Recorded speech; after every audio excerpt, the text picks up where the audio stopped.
UCC कानून यानी समान नागरिकता संहिता कानून जो उत्तराखंड में लागू होने जा रहा है। वहीं दूसरी तरफ इस विधेयक को लेकर कई मुस्लिम धर्म गुरु जमकर हंगामा करते नजर आ रहे हैं। अब हंगामा करे भी क्यों ना, क्योंकि इससे उनके धर्म की दुकान चलनी जो बंद हो जाएगी।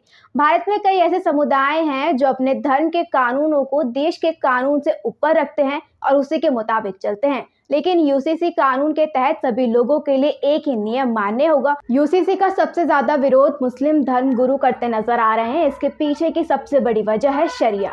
ये मुस्लिमों का आंतरिक कानून है और पूरा समुदाय इसी के मुताबिक काम करता है। वो चाहे शादी की उम्र तय करना हो, तलाक करना हो या फिर मुस्लिम पुरुषों की कई शादियां करनी हो।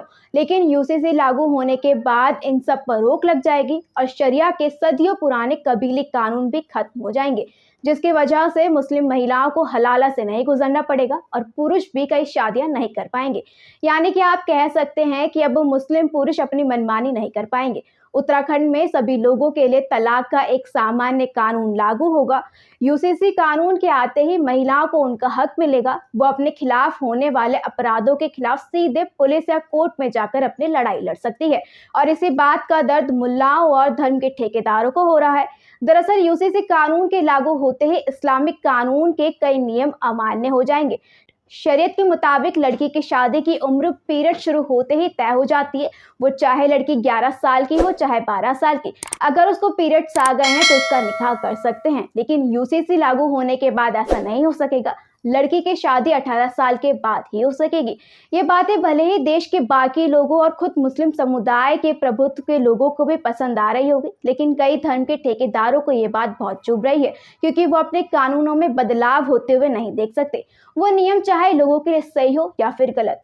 ये विधेयक शादी या तलाक तक ही सीमित नहीं है। अभी तक कोई भी मुस्लिम शख्स बच्चे को गोद नहीं ले सकता था, लेकिन यूसीसी में इसको भी लेकर बदलाव किया गया है और यूसीसी कानून में तलाक को लेकर स्थिति भी साफ की गई है। इसमें तलाक के लिए पति और पत्नी दोनों को समान अधिकार दिए गए हैं।